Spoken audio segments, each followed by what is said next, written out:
Coming up on today's episode of the Moneypants Superpower Hour. Have you been listening to the Moneypants podcast and think you might be ready to dive in and test it out? Well, today we're going to walk you through what you can expect during the first 30 days of implementing Moneypants. We'll talk about why we call the first 30 days a challenge and why this so-called challenge is actually not that big of a deal if you know what to do. We'll talk about the honeymoon week and how to make the most of it, and the emotional roller coaster that typically follows. We'll explain why the 30-day challenge will repeat in the future, but will be less and less noticeable as you use Moneypants year after year. Plus, we'll share some tips for dealing with manipulation. All this and more, but first, the joke of the day. My boss just asked, "Do you think you could come in on Saturday this week? I know you enjoy your weekends, but I need you here." I replied, "Yeah, no problem. I'll definitely be late, though, as the public transport is really bad on weekends." He said, "Okay, well, when do you think you'll get here then?" I said, probably Monday."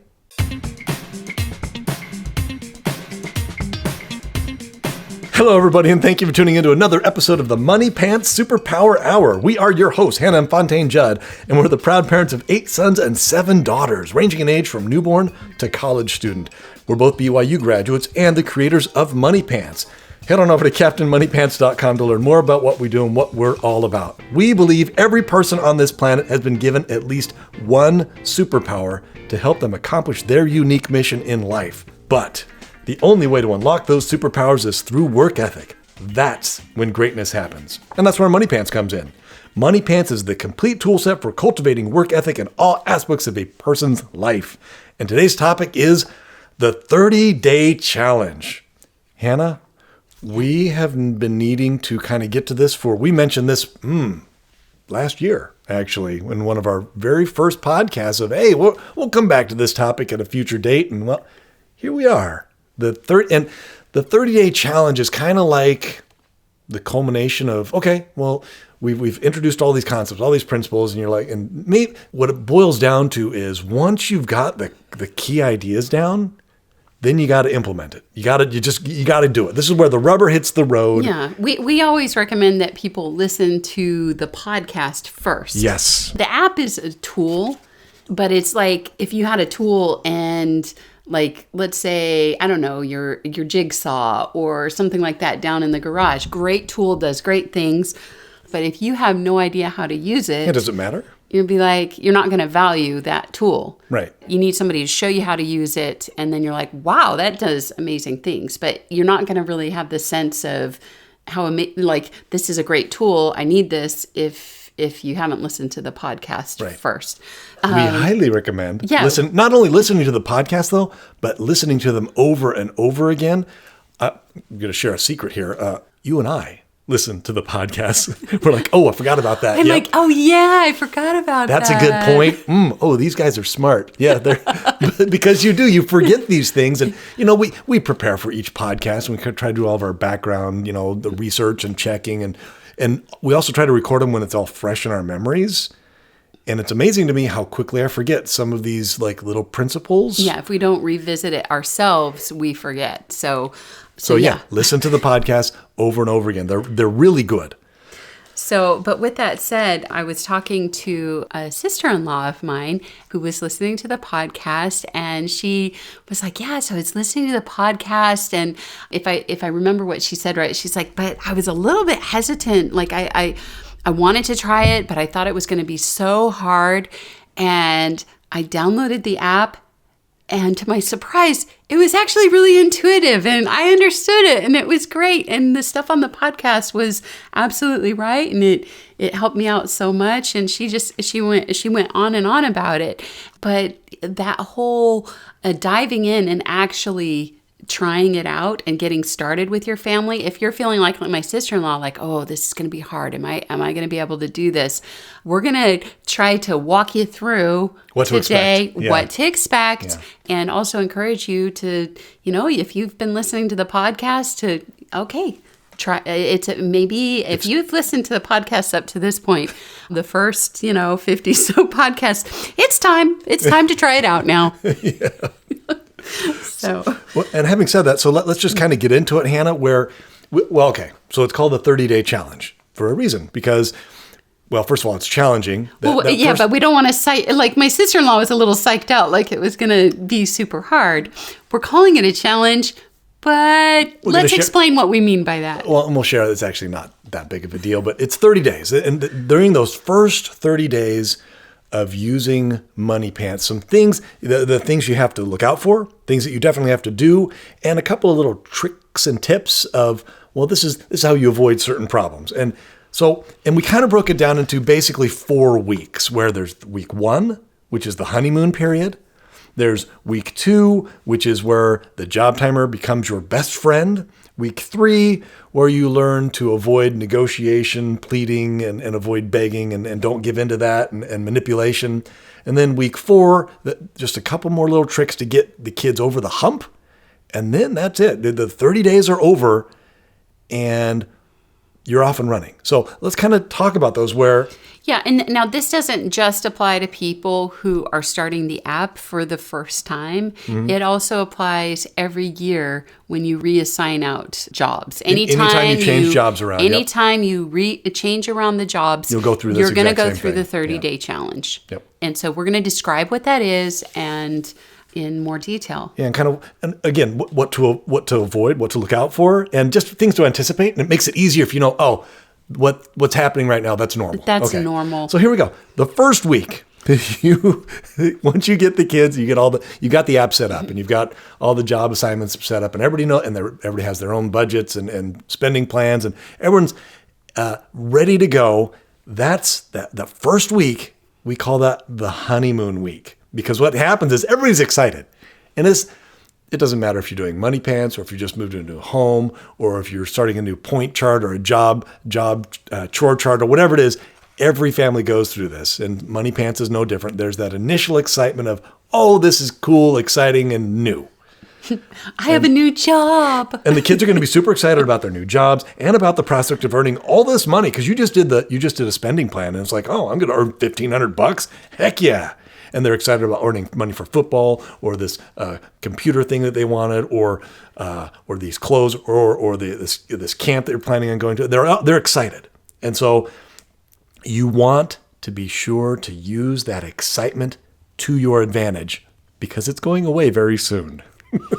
So you want to make sure you capitalize on the excitement and the enthusiasm that first week, which is why we call it the honeymoon period, where you want to set some things up and make sure that everybody knows what's expected of them before the frustration kicks in, which we'll talk about in a second. So, and the only tip we have here, though, is if you have more than a couple of kids, don't start the toddlers that first week.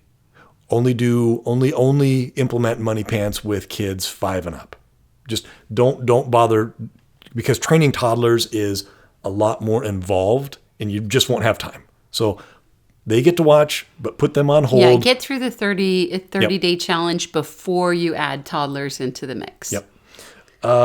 Also, remember, it's a team effort. So the first thing you want to do is when you start job time, and you should have chosen a regular time every day to do job time.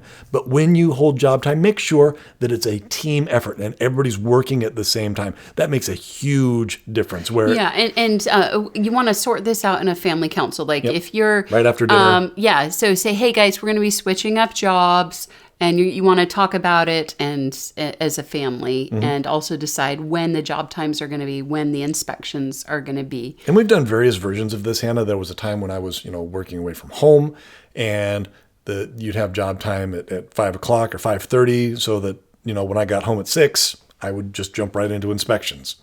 That worked really well. Now that, I've been working from home for a while, so now we've kind of had to arbitrarily set up a job time, but now it's like 5 o'clock, we have job time, and 5:30, Trixie does inspections. It's all the same. And for a while, we were doing that. We had a set time for inspections. They knew every day inspections would happen at, 6 o'clock. 6 o'clock.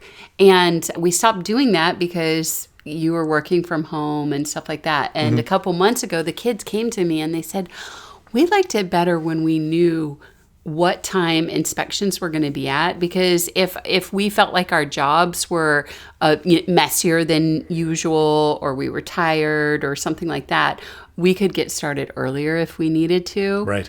But we liked being able to make plans around that and knowing that it would happen at a certain point every day. Having that consistency really helped them. They liked that. So we're a proponent of that, even though we haven't always followed that. Yeah, That's actually a good we've idea. tried not doing it. Like I said, we try everything out, and we just kind of report our feedback to you. And that doesn't work as well. Yeah, it doesn't work as well. It works better if you have a set time every day where, it's job inspection time. But along those lines, so when you do your job time, set a timer, 20, we recommend 20 minutes. That seems like the magical number, but it can be, 30 minutes maybe, but past about 30 minutes, then you get in the law of diminishing returns. It's just too long. And an hour, definitely too long, but 5 to 10 minutes normally isn't enough. So that sweet spot seems to be 20 to 30 minutes, but really not much past 30 minutes. So, but set that timer. And then our son Falcon came up with a great idea. He would play music during job time. And he found that it helped him kind of stay focused and working, and like the energy of kind of like a team workout almost. Yeah, well, he noticed that if you have music playing, especially if it's like upbeat or dance type music, that you're able to work a lot faster because you work to the beat, I guess. Maybe, or it just motivates you. Yeah, I guess it depends on the type of music. If you're playing like some sort of somber funeral dirge or opera, maybe it wouldn't work. Our daughter Superstar likes more dramatic things, and I noticed like she was playing some dramatic music that she composed while we were doing job time, and I was getting upset. And I was like, and then I realized it was just the music playing. So anyway, it probably should be upbeat pick your music carefully. Maybe something you do aerobics to. Right. But yes, Falcon noticed that it is much easier to stay on task and to complete your job quickly if there's upbeat music playing. But it can be a distraction. Some kids, for whatever reason, maybe they won't respond in the same way. So just kind of play that one by ear. Yeah. During the honeymoon period, it's the teaching time. It is the teaching time. Okay. And so the kids need to become familiar with the checklist.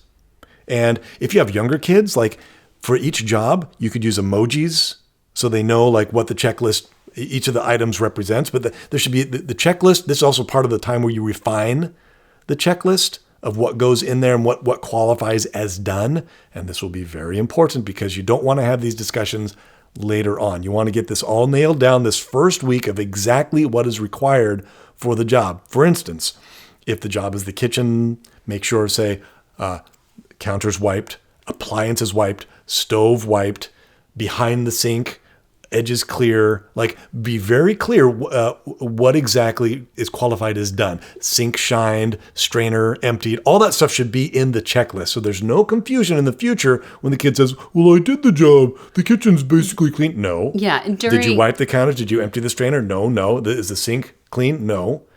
So that way it's very clear. So you want to do that this first week, the honeymoon week. Get this all down very clear in the app what the requirements are. Yeah, and maybe you entered it in ahead of time, like okay, bathroom, I want this, and this done. But as you're going through this honeymoon period where job time's lasting a little bit longer for the first couple of days because everybody's learning their new job. So the timer is a non-issue during the first 3 days. Even though you set the timer, you want to get the kids familiar with how long the job time should go. Yeah. And if they're that first couple of days, Hannah, they may be like halfway done when the timer beeps and like, oh, I better bust a move. Yeah. And it gets them started. It's kind of like on the first day of school, if you're late to class, there's a little bit of a grace period where the teachers are like, okay, I understand you are searching for the class and whatever. They're not going to be like, hey, you were late to class, and mark you tardy. So there's this grace period at the very beginning.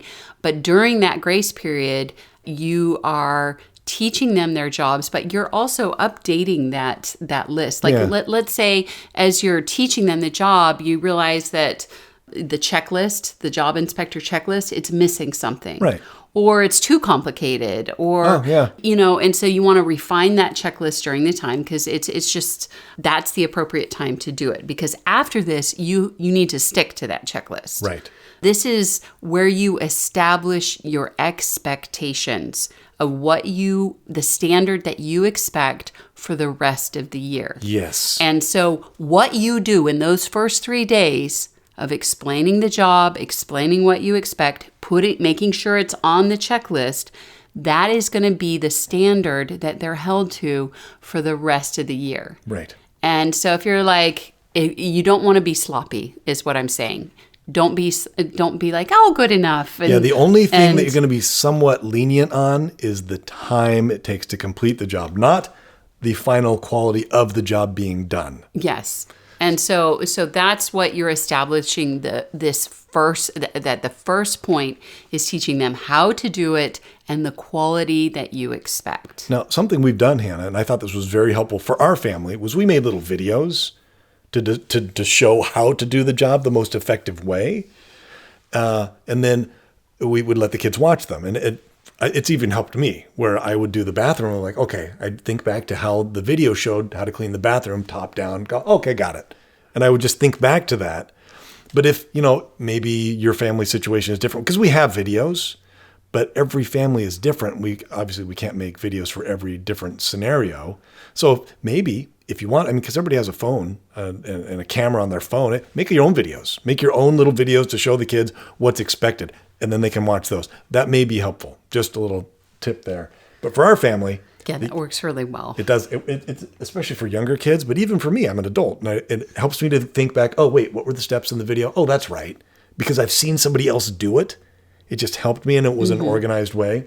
But also, by the time the 30-day challenge is over, the kids should either have that video or that checklist. They should have it memorized. They should have no qualms knowing exactly what's expected. So if you do watch the videos or make videos, watch them over and over again. Show the kids the checklist over and over again. You're, like you said, Hannah, the first week is teaching, especially the first 3 days. But even that whole first week is teaching and repetition over and over again, making sure this is what I expect. These are the requirements for this job to pass off. So, and as you do that, because you're going from job to job, right, inspecting, and ideally it would be both parents helping out, so it's not just one parent for that doing first it. week, for sure. Yeah, it helps if you can do that. But well, no, if because not, it also makes you feel like kind of a team, and if mom and dad are the coaches, yeah, just like any other sport, the coach is going to be there coaching you on, oh, that was good, but make sure you wipe here, or oh, that was good, but you missed this spot. Yeah, or, and if it's possible, it's not always possible. It's ideal. You're going to go to job and helping out if necessary. But what's important here is that you may demonstrate something and go, this is how it's done, but don't do the job for them. Right. Because that's a trap you could fall into. No, Hannah, we know this from experience. Yes. And what I found is when you're going about, what helps is if you keep your hands behind your back. Mm-hmm. Like just interlock your hands behind your back. You can point and then put your hands right back to behind your back. Because otherwise, the tendency, because this is something new and overwhelming, the tendency is for the kids to start handing you things. It's the funniest thing. They'll be like cleaning up their job and they'll try to hand you something, and without thinking, you'll take it and you'll be like, wait, no. I'm not putting the cinnamon away. That's your job. No, yeah. And so if you keep your hands behind your back and they move to hand you something and basically hand over their job to you, you say, oh, that goes in so-and-so's room. Go put it there. But don't you do it. Right. Well, and also, though, sometimes, not always, but sometimes the kids will act helpless, too, because they don't want to do the job. And so they'll hand you the rag, or they'll hand you something, or they'll want you to demonstrate, and they'll sit back and go, oh, wait, so how do you wipe the counter? Yeah, keep your hands behind your back. Wait, but how do you wipe the whole counter? Wait, how do you wipe the whole counter and the sink? I'm so confused, Mom and Dad. Yeah, no, so that's why the videos are great, because you can have that demonstrate. What did the video say? And yeah, so okay, let's go watch the video again. Anyway, but try to use your words while you're try not to do it for them. Let the kids do the driving. Yeah, let them do it, because they need to do it themselves, so that they know that they can do it. You're kind of like the driving instructor. Yeah. The driving instructor's not sitting in your lap with the steering wheel. They're off to the side. And they're telling you, okay, now put on your blinker. Oh, hands at 10 and 2. Okay, release the brake, all that stuff. They're not the ones doing it. Apply the brake. Thank you. So, and then as we said, once the jobs, and again, the first week jobs are going to take longer. It just will. The 20-minute timer is just there to kind of get the kids a sense of what the timer's like. And as they go on through the week, they should get faster and faster. When the jobs are finally done and a kid says, "Oh, I'm all done," then you're going to inspect. And what you do when you start inspections is you have the checklist in hand or the app open or whatever it is, and you point to the area that you're inspecting. So you go over, going back to the sink here in the kitchen, you point to the sink and say, "Okay, the strainer is clean." And the kid can see it. There it is on the checklist. You point to it in the sink. "Oh, good. Strainer's clean. Sink is wiped. Good. Counter's wiped. Good. Corners up. See this gunk here in the corner? And it's there in the app that says they're supposed to wipe the counters, including all the corners. And you point to where it is in the corner is where, oh, that's not okay.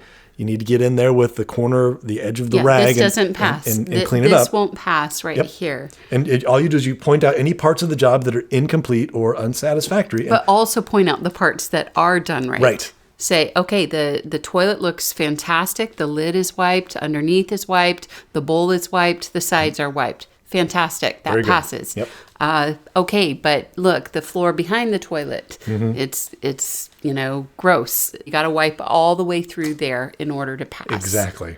And so it's not criticism. It's just... No. What's the analogy we use? The air traffic controller. Air traffic controller. Yeah. So you're not criticizing and you're not making personal, like, you did a sloppy job. No, but that's just why... say, this is good. This passes. This does not pass. This passes. This does not pass. And that's why you have the checklist, because it's impartial. Yeah. And you let them know what would need to be changed in order to pass. Right. And if you do this, then it will pass. Yeah, and the job should match the master checklist. Everything in the master that checklist should be passed off in order for the job to be complete. Now, you may be thinking, "Oh, this sounds so tedious," but no, because it's actually a good investment of your time. Because, like we said, this is the job your kid will have for the next year. Set up those expectations now when they're still willing, excited, and happy to be learning it. And also, the other thing to point out is keep in mind that with Moneypants, you don't alternate jobs every week or every day. It's once a year. So you only have to do this, explain one job to each kid. Right. You're not going to have to do the same thing tomorrow and explain the dishes to little Johnny and the bathrooms to Betsy and switch it all around the next day. Oh, God. That's one of the beautiful things about this is you're investing this time, but it's actually less for the entire year. Overwhelming. You're going to do it 1 week. You're going to do it 1 week for the entire year, and this is it for the entire year. It is fantastic. And you're setting the expectations. It's one job, not 7, not 6. It's one job. You're setting the standard that you expect for work quality. And this first week is where you set boundaries. This first week is where you teach. And this first week is where you set high standards for quality. And what will happen too is this first week, this honeymoon period, the kids will get overwhelmed. It'll just happen. And they'll be, "My job's too hard," or they won't understand the high level of expectations that you're giving them. And they may want to be like, "Well, isn't that good enough?"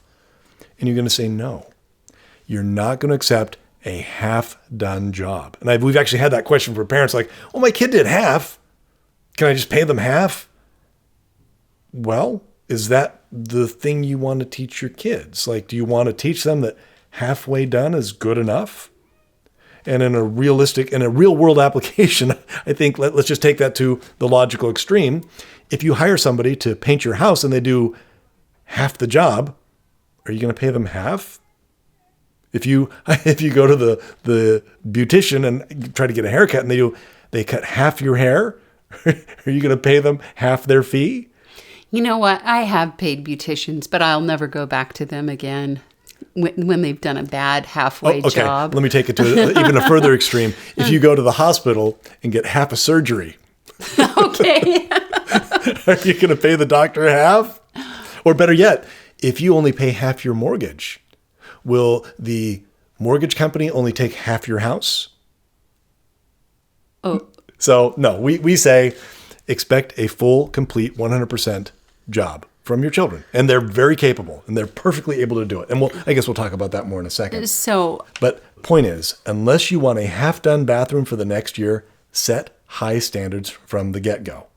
And we'll talk about this in a second, but this is where not lying, not arguing, and not criticizing and following through are so critical. And we'll talk about that more in week 2 and week 3, but that we have those podcasts too about not lying, not arguing, and not criticizing for a reason. Those are key principles that really do get tested during the 30-day challenge.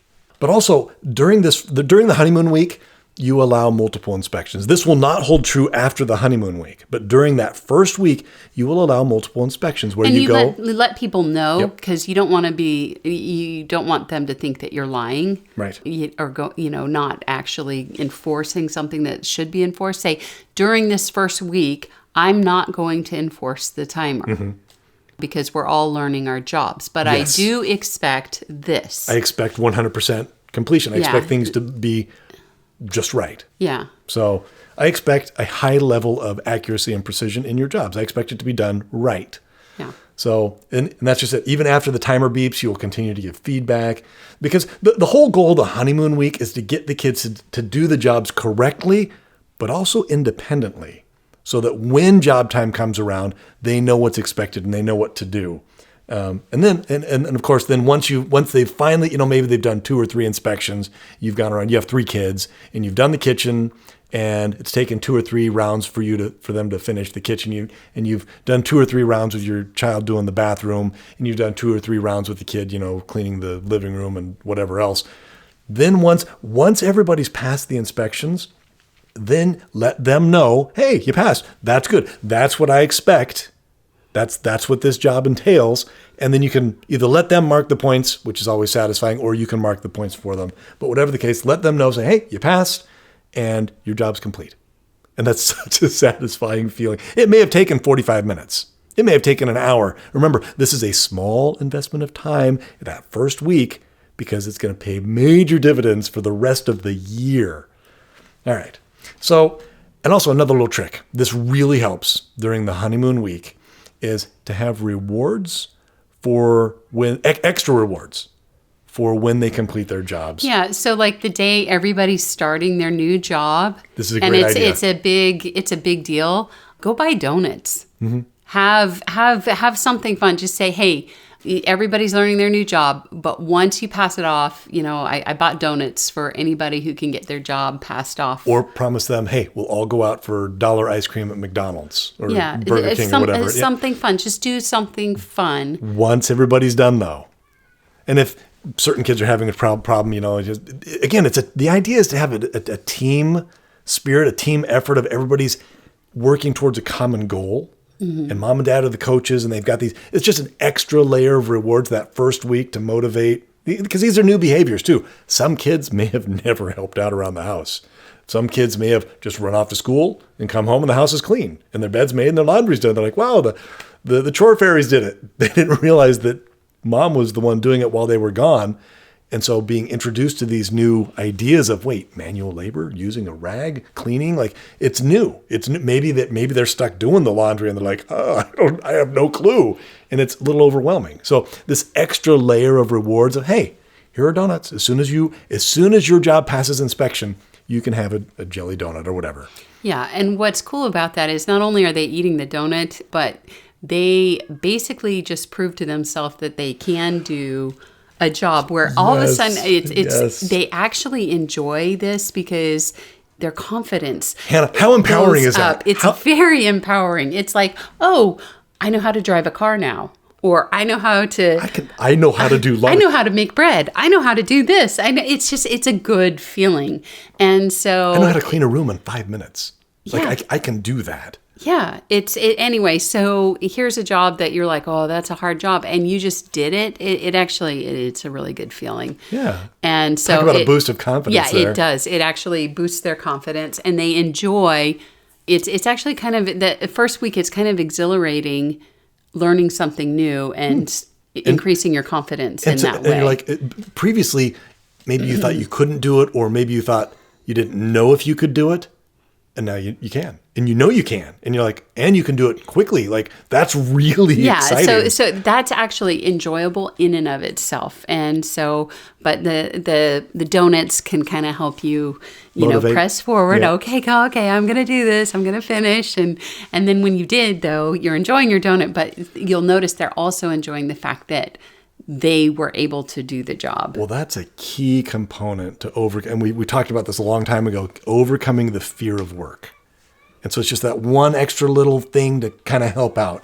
But also, along those lines, though, Hannah, not only does it prove to the kids that they can do it, but it also proves to the parents that their children are capable. It shows the parents who may or may not have recognized how capable their children are. We've had parents come to us and say, I had no idea. I knew my kids were capable, but I had no idea how capable they were until I put them to the test of get this job done in this way, in this time period. And my kids rose to the challenge. And I have not been giving them enough credit. And I've actually been denying them that growth and that ability to really show how capable they are. And it's good for me, the parent, as well as for the kid. So the first week, you're not enforcing the timer, and you handed out it's a just treat. A reference. It's just there for reference. You had treats ready for people for the first time that they were able to pass off their job completely, and everything was done right. And so you have treats for that. Well, on the third day of job time, you up the ante. You say, okay, I have a movie or treats, but this time it's for everybody who can pass off their job within the time limit. Because this is the next step is not only do you know how to do the job, you want to prove to the kids that it is possible for them to do it within a timer. And this is very important because if they can do this, if they can do it within the timer, next week when you start using and enforcing the timer, they'll know that that's a fair expectation. And so have a treat ready to motivate them to see, okay, I'm going to do the job within the timer. Right. And so this is all like helping them adjust to the new job and building their confidence that not only can I do the job, I can do it fast. I can do the job, I can do it well, I can do it and I can do quickly. It fast. Yep. So that's the next step within that honeymoon week is to have a cool reward for, okay, now you know how to do your job. Now let's see you do it fast. So, and just to clarify, that for the first week, the kids get points in the app and treats. But those are the points and the treats are only for those who pass inspections. No matter how long it takes, they still have to complete the job. So they only get the treat. Don't give in. Don't say, oh, you worked hard, here's the treat. No, don't do that. Don't fall into that trap. The treat, and set it up ahead of time. The treats are just like the points. They're only for those who pass inspections for that first week. Yeah, don't be like, oh, everybody tried. Here, everybody can have one. Don't do that. But then after, I like what you said, Hannah, after 3 days, you up the ante and think, okay, last few days I bought donuts or we got ice cream or whatever, or we watched a TV show for those who passed their jobs. But you know what? Now we're going to up the ante a little bit. Now it's only for those who pass inspections within the time limit. Yeah, so I have a treat here. It's for anybody who can pass within the time limit. And one thing that helps some kids is if you have kids or teens that can read, is to actually print out the steps of the job. Right. And have it like on the inside of the cabinet in the bathroom or posted somewhere in their job. So they're like, okay, do this first. Okay. Okay. And they look at it. Do this. Okay. Because when you're new at a job and you don't have like the steps in order or memorized, the job ends up taking longer.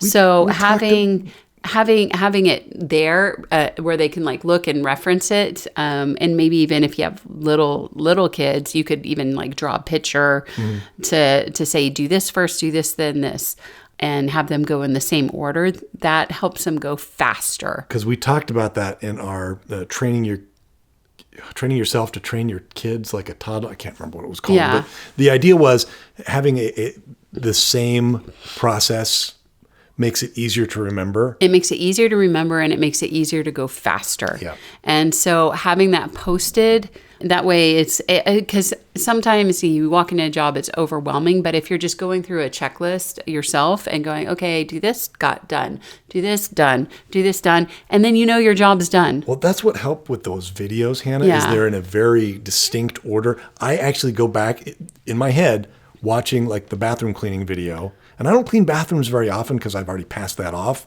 And it's normally one of my kids. But sometimes I'll be a sub and I'll have to remember, wait, what's the order? And I'll play it back in my head. Okay, here, here, here. And it really helps because I remember I was a little overwhelmed. Like, wait a minute, bathrooms, where do I start? Oh, no, I know. And I just go through the checklist. And because there's a specific order, I was able to get it done in a couple of minutes. Yeah.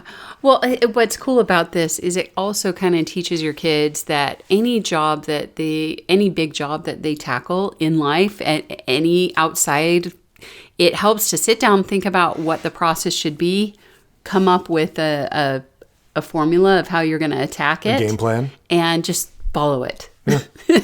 And it works for other jobs outside the home too. This is something that can apply to any other big or seemingly overwhelming task. So, and I guess I should clarify, you want to be very clear with the kids that the treats will not last after the first week. And after the first week, the honeymoon's over. After that first week, the job timer will be enforced. So they know what they're working towards. Well, and the treats are once a week.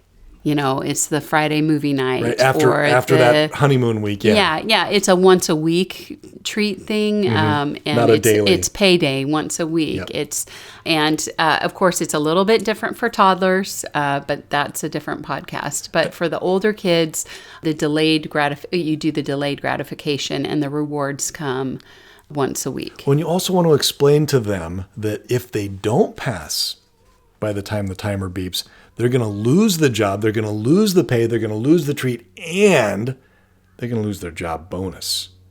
Yeah. So you need to make sure all that's very clear that first week of, here are the rules of the game, basically. You're teaching them how to play the game. And I'm going to be your coach, and I've got all these great rewards and things set up for you, but just be aware, next week, there's going to be some stiff penalties. Yeah, well, not stiff penalties necessarily. You want to focus, I think, more on the rewards. Just say, but you do need to be clear. You do need to be clear. Yeah, you need to be clear what will happen if they don't. Mm-hmm. But also, hey, look, if you do this job, which you can do it, and you've shown me that you can do it. If you do this job every single day, rain or shine, not only will you get paid for it, but if you don't miss a single day, your points get doubled. Right. That's your job bonus. You get double pay for all the work that you did all week. Maybe that's a better way to phrase it too. You'll get double pay. And so it's a big reward if you don't miss a single day. For being consistent. Yeah, but if you miss a day, you'll miss out on the doubling your pay. And so, which is a large portion of the money you're supposed to earn during the week. Yes, and then also the thing is I actually need you to do this. We rely on you to do this. That's the thing, Hannah, is that this is your stewardship in the home. Yeah, and you're part of this team, and every member is necessary. I can't run the house by myself. Dad can't run the house by himself. We rely on everybody to do their part in the home. Mm-hmm. We're relying on you. The whole family's relying on you to do the dishes. And it's an important job. If you don't do the job well, we're all going to get food poisoning. We're going to get sick. The bathroom's going to explode. It's going to, the laundry won't get clean. Yeah. We're all relying on you. If you don't get the job done, you're going to need to, it's your responsibility. You're going to need to hire give me money to hire a substitute because I'm going to have to find, because the job has to get done. Your job is that important that it has to get done even if you can't do it or won't do it.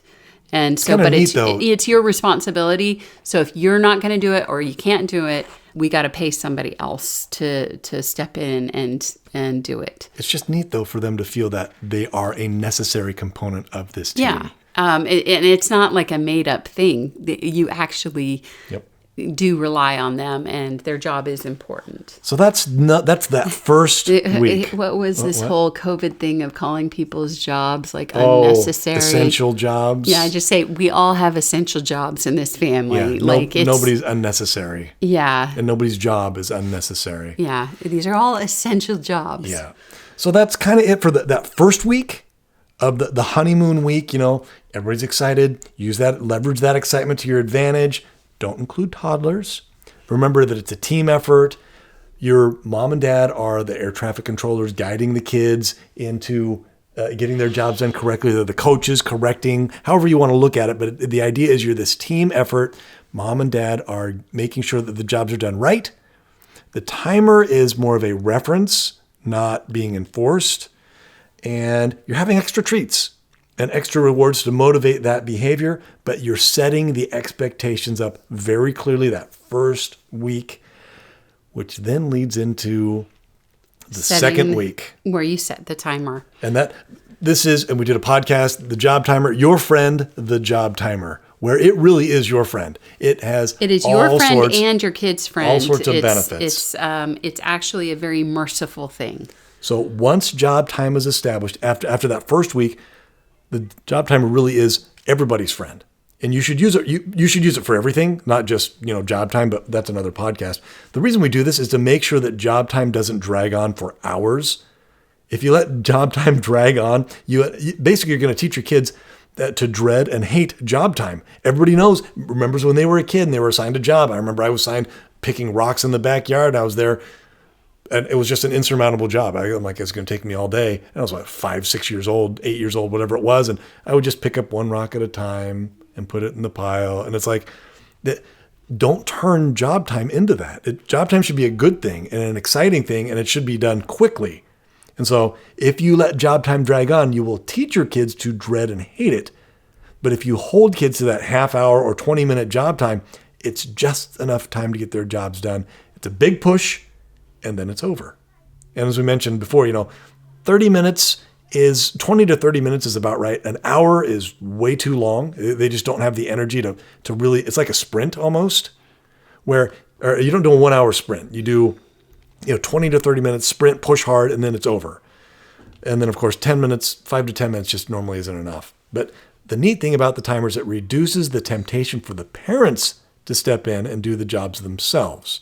Job time doesn't turn into something painful to watch, like a drawn out execution. Think of it like football.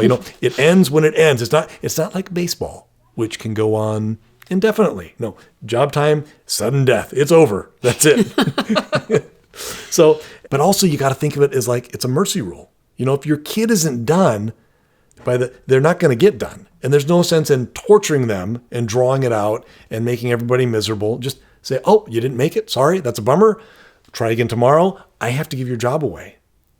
And unfortunately, and we'll do a podcast about this later about substitutions, but you're going to have to pay somebody else to do your job because you weren't able to finish. It's okay. You're not in trouble. Just you're not going to be able to get paid for the job. We're going to have to get somebody else in here because the time is up. And it's actually a mercy rule for you, the parent, because you're not stressed out or like, oh, the job's never going to get done. But it's also for the kid because if they're not done in 30 minutes, they're not going to get done. It's just not going to happen. So move on. And ideally, and here's the thing, and I like to think of this as pretty clever, Hannah. If they are actively working, if their spending plan has been set up correctly, they're actively working towards something that they desperately want, losing that money and having to pay for a substitute and not getting paid for the job will be a strong enough motivator for them to go, oh my gosh, what have I done? I'll make sure I never do that again.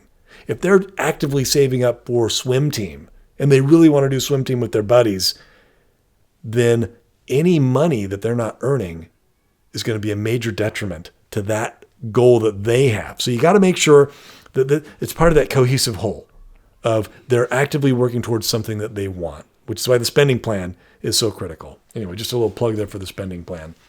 So yeah, that second week, you introduce the job timer, make sure that job time doesn't drag on for hours. And it'll be challenging because the kids are going to start, you're probably going to get a little bit of pushback. And this is kind of the time to make those fine-tune those adjustments because this is really the first time that the job timer is expected. So if the kid can't do the job in 20 to 30 minutes, then maybe you need to tweak the job just a little bit. So you should have proved that the week before. Should have. But if for some reason, if your kid has never been able to pass by the time of the timer. What you would do then is you, the parent, would do their job and follow the checklist. If you can do it within the timer, so can they. Yep. But if you can't do it within the timer, then you need to adjust the job and the expectations of the job and go, oh, you know what? It's too much for you to do this and this, and cut the job down so it actually is doable within the job timer. So that second week, that's really kind of when the rubber hits the road where, okay, we've now implemented everything, what the job entails and when the job happens and how long it's going to take. And use that job timer to your advantage. Well, that leads into week 3 where the kids suddenly go, I don't like this. where you run into begging and pleading and negotiating and manipulation and all the tactics because the kids every single one of the kids has the hardest job. Every single one of them. And they will beg and plead, can I please do so-and-so's job? This one's too hard for me. I can't do it. You'll hear all these excuses. Or, oh, that hurts my arm. Or, oh, the chemicals are damaging my skin. Whatever it is. Chemicals. It's called soap. We don't have. It's called soap. Well, we don't have our kids use like dangerous chemicals or the acid is burning my flesh off. No, that's called soap. It's called dish soap. That's vinegar. But you'll hear these things. Yeah, quit spraying it in your eye. Yeah, that actually stings. That does hurt. So the question then arises always is, should you change the job? Should you let the kid off the hook? Should you mix things up? Maybe it is too hard for them. And the answer is no. No. Almost always it is no. Now there are rare exceptions and I will share them with you, but there are almost universally, the answer is no. Don't switch jobs. Don't change it up. Just expect that third week, your kids will, almost all the kids will feel like their job is harder than any of the other jobs in the house. And this is little kids and this is teenagers where they'll be like, I don't have time for this job. This is harder. Couldn't you have assigned me anybody else's job? So-and-so's job isn't as hard as mine. Every single one of our kids at one point or another has said those exact words. Now, there has been one child who was an exception to this. He listened to the podcast and was determined not to do this because he didn't want to be lumped into... He didn't want to be a statistic? He didn't want to be a statistic. And so he went through that third week and he zipped in any complaints he had and just went forward with his job, which was incredible. He definitely an exception. It is possible, though, that a child may go through that third week without complaining, but it is not typical. Only if they've listened to the podcast. Yeah, that is not typical. Anyway, so should you change the job? Usually the answer is no, but the exception we have made some exceptions, and here they are. One, we have a milk cow. And our son Falcon, his job was to milk the cows. It was his turn. And he said, Mom, I can't milk the cow. I'm allergic to the cow. And I was like, oh, yeah, that's a good one. That's a good one. But it turned out every time he touched the cow and would milk it, his eyes would swell closed and tears would start going down his cheek. He'd get all congested and his arms would break out in hives. At first we thought he was just being dramatic. Yeah. And I thought, oh, maybe he's allergic to the alfalfa, the feed for the cows. But no, we actually took him to an allergist and they didn't have any of the stuff to test for a cow allergy. So the doctor ordered some. Mm-hmm. And it turns out he's really allergic to cow dander. So we ended up changing the job. So he got a different job. He was literally allergic to the job. Yeah, the job was literally making him sick. There have been times where there have been scheduling conflicts. Yeah. Where like let's say with a teenager, where when a specific job needs to be done, they are not home, and it's a time-sensitive job. And in that case, yeah, we've had to but those adjust. Are rare. It's rare. It's really rare.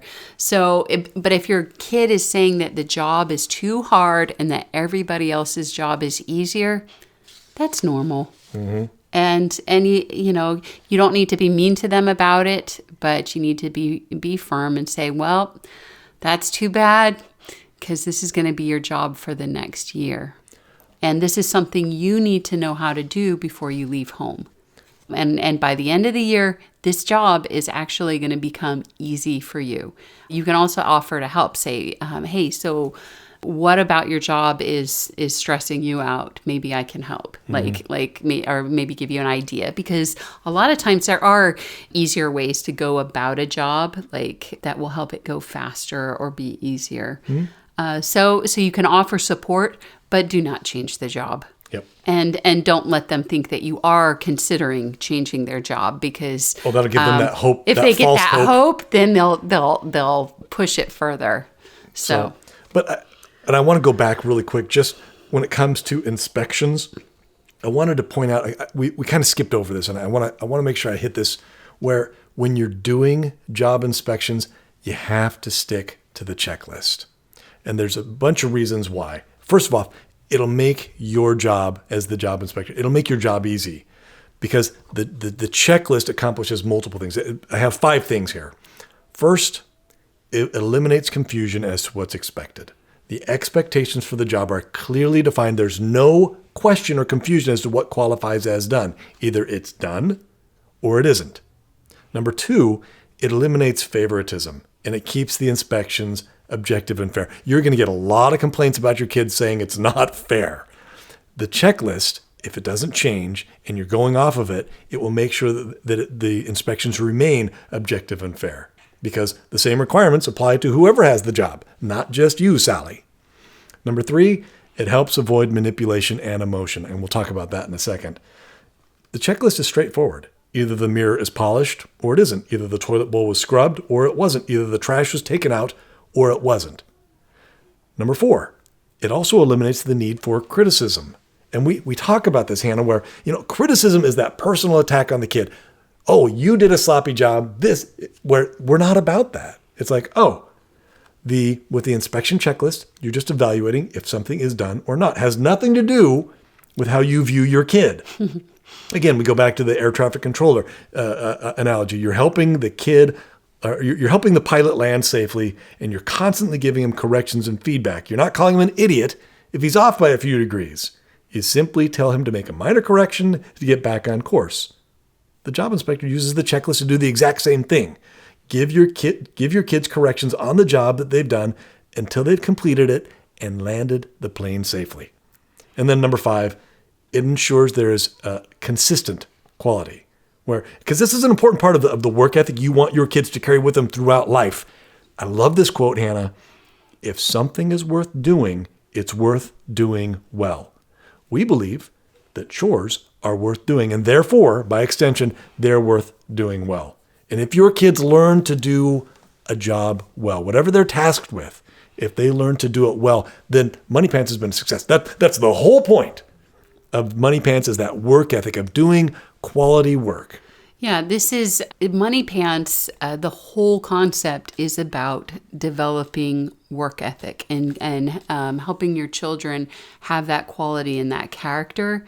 And so it's not just, this is a little chore chart, or this is no, this is about how are you going to go about teaching your kids work ethic. And so these steps are all play a role in helping you accomplish that goal as a parent. And here's the thing. If they learn to do consistent quality work, they'll be able to charge more too. Like, just think about it financially, from a financial perspective. If they do consistent quality work, they can charge more. If somebody does ho-hum work, like going back to the haircut thing, I will pay way more money for someone who is guaranteed to do a fantastic job over someone who may or may not do a good job. And that applies in almost every business, where whether you're dealing with the contractor who's building the house, or the person cutting your hair, or the person making your food, whatever it may be, you want somebody to do consistently quality work. And if a person does, they can charge more, and people will gladly pay it. Yeah, that's the difference between a $20 haircut and a $120 haircut. Yeah. So it's people will trust and pay for quality. So the idea is this isn't really a job inspections podcast, but I just wanted to kind of reiterate. And tell that to your kids. Say the reason we're doing this. Yeah, there's nothing wrong with telling them. Let's say you become a hairdresser. If you do precise quality work, people will be willing to pay you way more than as somebody doing the job and doing a ho-hum job. And so paying attention to details, doing the job right, will get you a lot further in whatever career, whatever you decide to pursue. But for the moms and dads out there who are doing the job inspections, they have to be done every day, and it's actually a job. And matter of fact, it's so important that you can't set up Moneypants or without assigning job inspections to somebody. It's not a job that's optional. It's an absolute must. And, there'll be days when the kids will challenge the system, but those actually may be the most important days to do job inspection because you're teaching your kids to work and to do a good job, rain or shine, whether they feel well or not, whether they want to work or not. That's a big part in overcoming the fear of work and developing work ethic is doing it even when it's inconvenient, even when you don't want to, even when you don't feel like it. That's when the growth happens. And that's a big part of learning the essential value of love of work.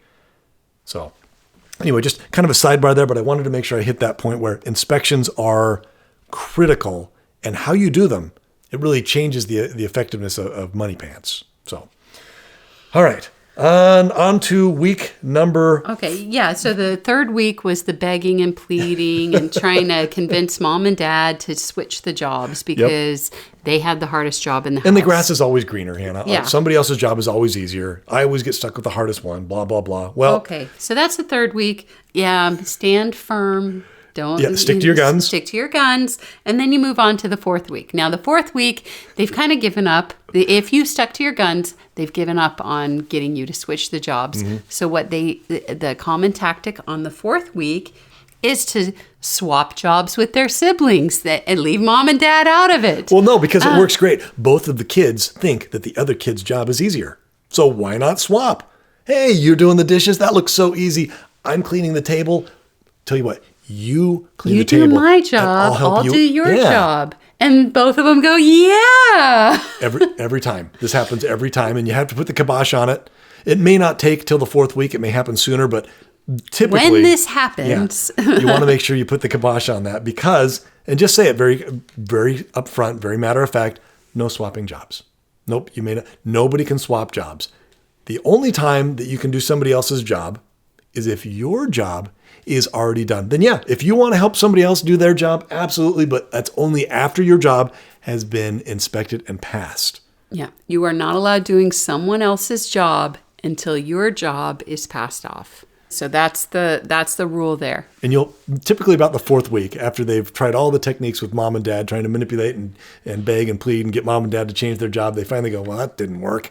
Okay, well, I'll just go to my sibling and we'll swap jobs. So just be on the lookout for that.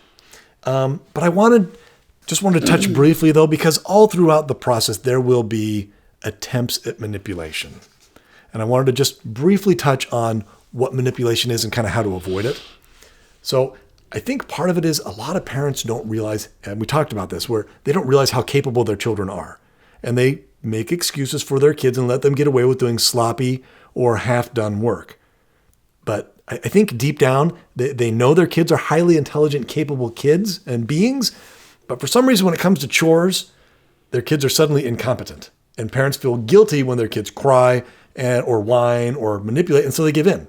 And the problem with giving in when your kid cries is that you're actually teaching them to cry more. And that is called manipulation. When you give in a manipulation, you're basically training your kids to cry, whine, mope, and pester you. You're rewarding that behavior by giving them what they want. And they'll know, anytime I don't get what I want, all I have to do is cry and manipulate. Kids who are brought up this way, I'm just going to come out and say it, Hannah, those are the most annoying kids on the planet. But the thing is, parents aren't doing their kids a favor by raising them this way. The kids end up incompetent and unprepared for the real world because they get out of anything that's hard or challenging that they don't want to do. And the logical extension of that is they get into unhealthy relationships. They end up manipulating other people because they think that manipulation is normal and okay, and it's not. And they have to learn that at home. So we suggest, because you love your children, don't give in to tears and manipulation. Don't reward crying and pestering. Instead, attach a consequence if the kid tries that sort of stuff. Say, oh, you know what? If you ask, like if the kid is pestering you, oh, Mom, can I have so-and-so's job? Oh, Mom, I don't want to do this job. Oh, Mom, very simply say, well, if you ask me again, I'll charge you $1 for attempting to damage my mental health. And then let them make the decision if they want to ask you again. And if they do, follow through and say, okay, go give me $1. And if they continue, keep collecting. And pretty soon they'll run out of money and you will be rich. No, but the nice thing is if you do this, you won't lose your temper and you'll have spending money. So it's a win-win. But the idea is don't let your children manipulate. Don't teach them that. You can't stop your child from manipulating. You may have a child. Yes, you can. It takes two to manipulate. Well, no. You can't stop them from trying. You can't stop them from trying to manipulate. For example, I've had children who try to manipulate me, and I'm like, no, not doing that. But then they'll go to other people outside the family, and they find they are successful with people outside the family. Yep. And so it's, unfortunately, that's a choice that your child makes. But as long as you're not the one cultivating it in your own home. Yeah, but don't you take part in cultivating that. Yep. So, and that's okay, so there you go. That's the 30-day challenge. Week 1, honeymoon. Week 2 is the job timer. Week 3 is begging, pleading, anything but this job. Week 4, okay, well, what if I switch with my siblings and maybe do some manipulative tactics? And then by about the 30-day, like at the end of the 30 days, the kids have kind of run out of options. And they're like, okay. And they kind of resign to the fact that this is going to be my job. And they just face it. And they're not good at it. They're not fast at it. They're not happy about it. But they finally realize that Mom and Dad are serious, aren't lying, won't bend, won't get manipulated. And the kids just have to face it. And they resign themselves to the fact that this will be their job for the next year. And something cool happens where they're like, I guess I'll just get in there and do it. And that's the beginning of that work ethic. It's another step, another part of work ethic.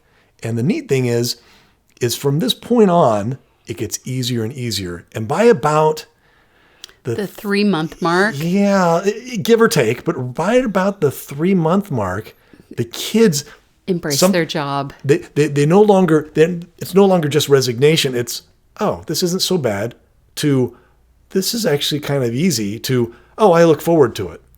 And you gave the example of you doing dishes years ago where it was like you hated it at first. And then by the time, the 3-month time period rolled around, you're like, you looked forward to it because that's when you did all your best thinking and you had all your best ideas. And that's how the kids will be, where they're going to be so good at doing these jobs. It'll be second nature.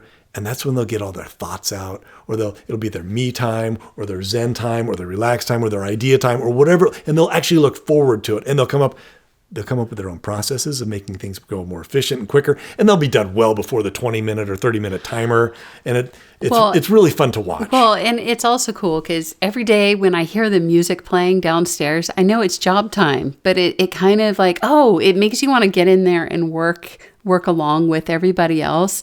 But the cool thing is my kids have started to make comments. Some of the younger kids, I've seen this happen with the older kids as well, but they've started to go, I really like it when the whole house gets clean. They actually enjoy how at the end of the timer, not only did they do their part, not only did they earn their money, not only did they have their relaxed time, but when they're done, not only is their job done, the whole house is clean. What's that synergy? Yeah, it's very much a synergy. Very satisfying. And they've found that I like it when we do job time. The whole house gets clean, and it's so much more relaxing in our house when it's done. And so they begin to actually enjoy the whole process. Right. And so you'll see that at the 3-month mark, but keep in mind, this goes on for 12 months. So you have 9 more months of your home running like a well-oiled machine.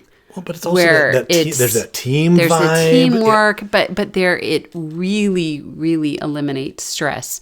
So when we're talking about this 30-day challenge, what we're saying is those first 30 days are the hardest to get through. But they're actually easier than other job systems people have. Could you imagine doing this every week? Because it's just one job per kid, and they're going to have the same job for the year. So it's actually easier than probably other systems that maybe you've tried. It's easier than other systems you may have tried to implement. It is definitely easier, but the hardest point is the first 30 days. But that's... even then, it's not that hard. It's not that hard. It's just expect this. Yeah, we wanted to do this. Expect that third week of, I have the hardest job. Yeah. And now you know what to do. No, you don't change the job and you just keep going.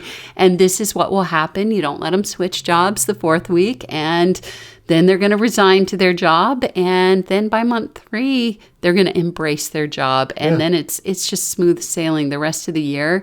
And the great thing is if you keep doing this year after year, pretty soon, even when you introduce new jobs, they're not that overwhelming because there's overlap between the jobs. There's if you have a kid who's mastered cleaning the bathroom and doesn't find cleaning the bathroom hard, guess what? They're not going to find cleaning the kitchen that hard either because a lot of the skills overlap. Yep. And so it's really the 30-minute. Even though you repeat the 30-day challenge anytime you switch jobs, it'll be less intense in years after. You'll still go through it, but it won't be nearly as intense because. But it's neat, Hannah, because they'll have work ethic at that point. Yeah. They'll know how job inspections are. They'll understand the timer. And they'll get through it a little faster each time. It seems like they go through the process a little bit quicker.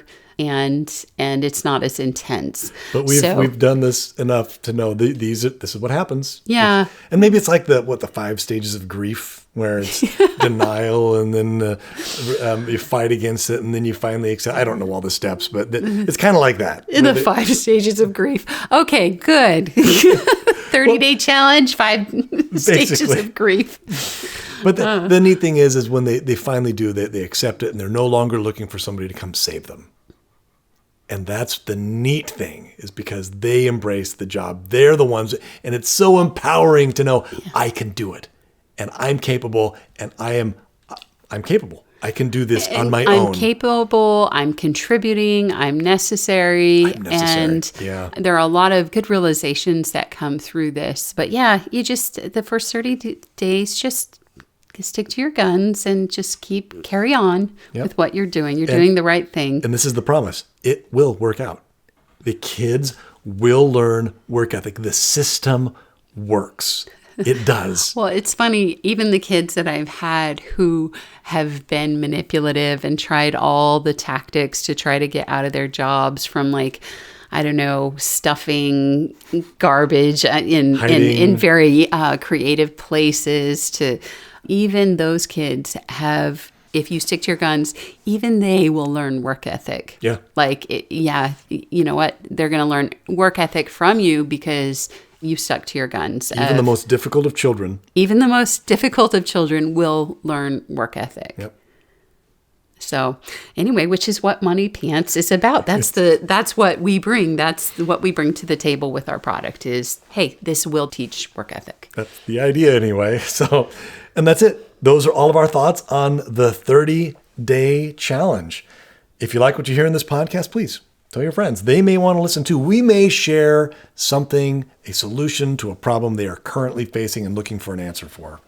And if you have a suggestion for a future podcast, go to our website under support and click Contact Us. Send us an email and we'll get right on it. And that's it for today. Once again, enjoy our mystery guest composition. We'll see you next time.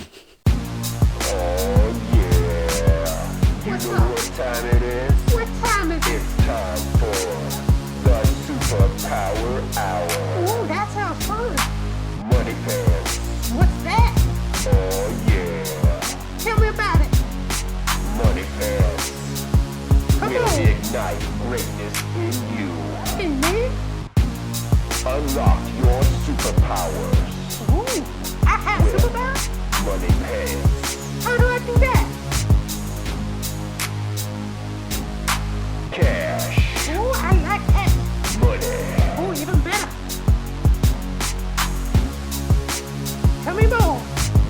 That's what I'm talking about now.